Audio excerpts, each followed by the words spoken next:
കാരണവർ കരിങ്കുട്ടിക്ക് മുന്നിൽ നെഞ്ചുവിരിച്ചു നിന്നു. അയാളുടെ കണ്ണുകളിൽ ഭയമായിരുന്നില്ല, മറിച്ച് തന്റെ കുലദേവതയിലുള്ള അചഞ്ചലമായ വിശ്വാസമായിരുന്നു. ആ ശബ്ദം അന്തരീക്ഷത്തിൽ മുഴങ്ങി. ഈ ഇല്ലം നശിപ്പിക്കാൻ ഭഗവതി സമ്മതിക്കില്ല. കരിങ്കുട്ടി, നിനക്കീ മണ്ണിൽ തൊടാനാവില്ല. ഭയങ്കരമായ രൂപത്തോടെ വന്ന കരിങ്കുട്ടി ആ വാക്കുകൾക്ക് മുന്നിലൊന്നു തരിച്ചുനിന്നു. ഇല്ലത്തെ കാക്കുന്ന ആ മഹാശക്തിയെ അവൻ തിരിച്ചറിഞ്ഞു.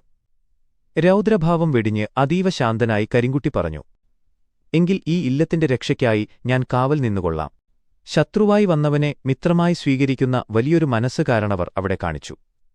കരിങ്കുട്ടിയെ അദ്ദേഹം ഒരു അതിഥിയായി സ്വീകരിച്ചു. കുളത്തിൽ നിന്ന് കാലുകഴുകിച്ച് ആദരവോടെ ഇല്ലത്തേക്ക് ആനയിച്ചു.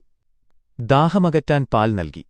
അവിടെ കുടിയിരുന്ന കുട്ടിച്ചാത്തനും ഗുളികനും അരികിലായി കരിങ്കുട്ടിക്കും ആരാധനാസ്ഥാനം നൽകി.